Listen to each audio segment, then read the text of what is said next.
What's up, guys, and welcome back into Shop TV.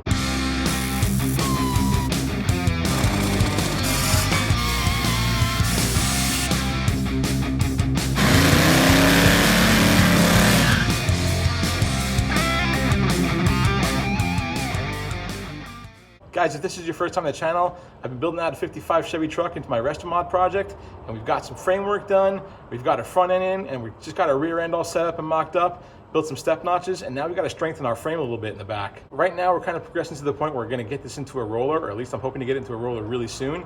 So in order to do that, we've got to get it painted, but before we paint it, there's a couple spots at the rear of the frame where I want to strengthen everything up because I don't want to paint it and then have to go back and then scrape paint off and re-weld stuff on. So I kind of want to make sure I have all my welding and all my fabrication that I need done before I start scraping and painting and getting it ready to get put into a roller and start putting stuff like fuel tanks and fuel lines and brake lines and all that good stuff on there.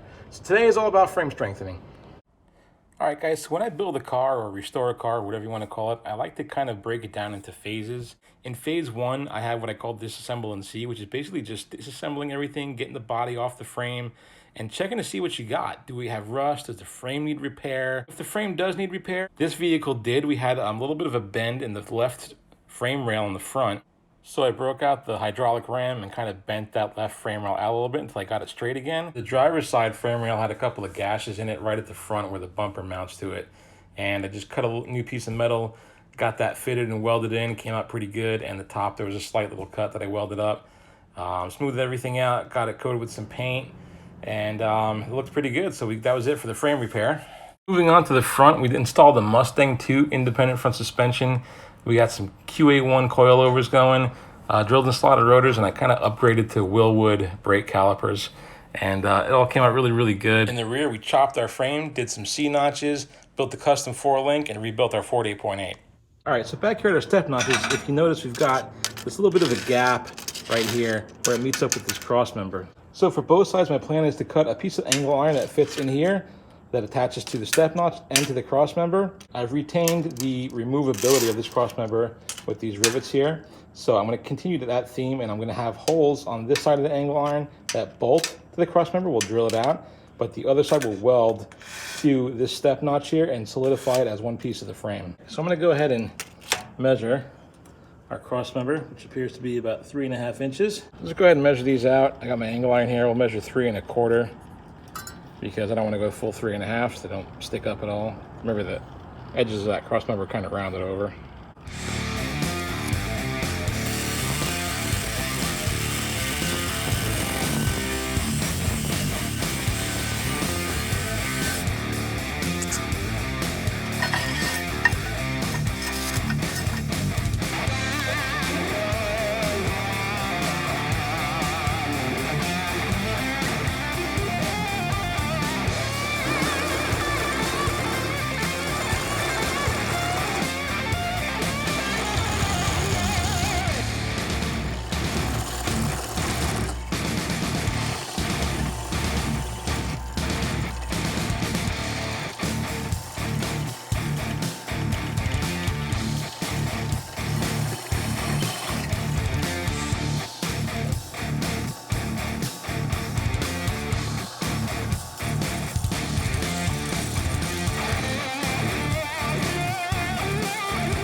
All right, so I've got 2 quick coats of primer on the back of these because they're not going to see daylight again, so I want to keep them protected from rusting.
So I've got both sides welded in. I have not drilled the holes yet, but I'm going to get through that in a minute.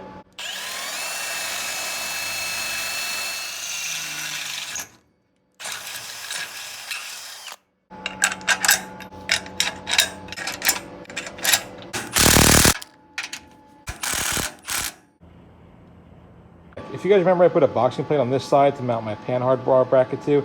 So I'm gonna do the same thing on this side. Matter of fact, there's nothing here. I'm gonna go ahead and cut out a plate and get that welded in. All right, so this is the boxing plate that I've made.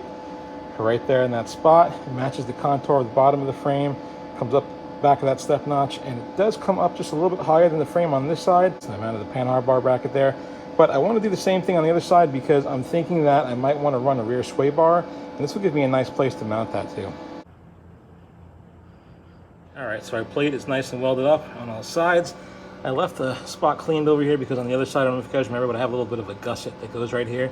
So I'm gonna go ahead and fabricate up a little triangle gusset to strengthen this up just a little bit more. So I got the gusset on. I did kind of smooth out the weld a little bit here and rounded off this corner. I'm not really a big fan of grinding welds because it kind of takes some of the strength away, I feel anyway.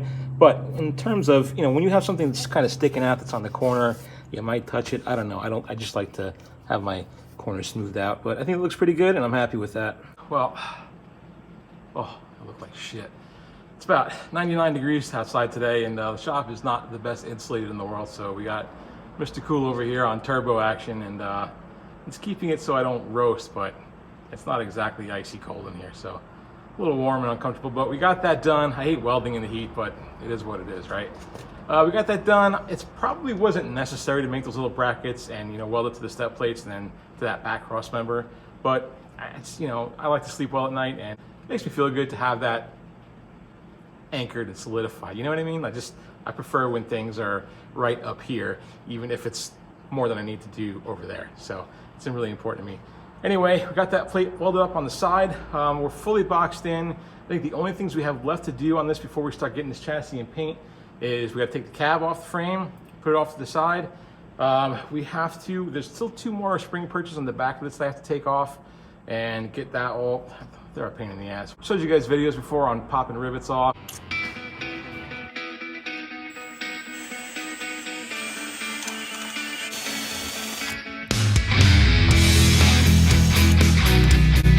So you know when you're done, when you see that the head of the rivet just kind of loosen up and pop off. And then you're left with the stem right here and then the hole in the frame where you can just kind of pound it through.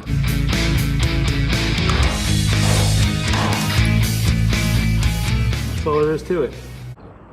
They still suck no matter what. So got 1, 2, 3, 4, 5, 6, 7, 8 rivets to pop off, and I think 9, 10 on that old shock mount.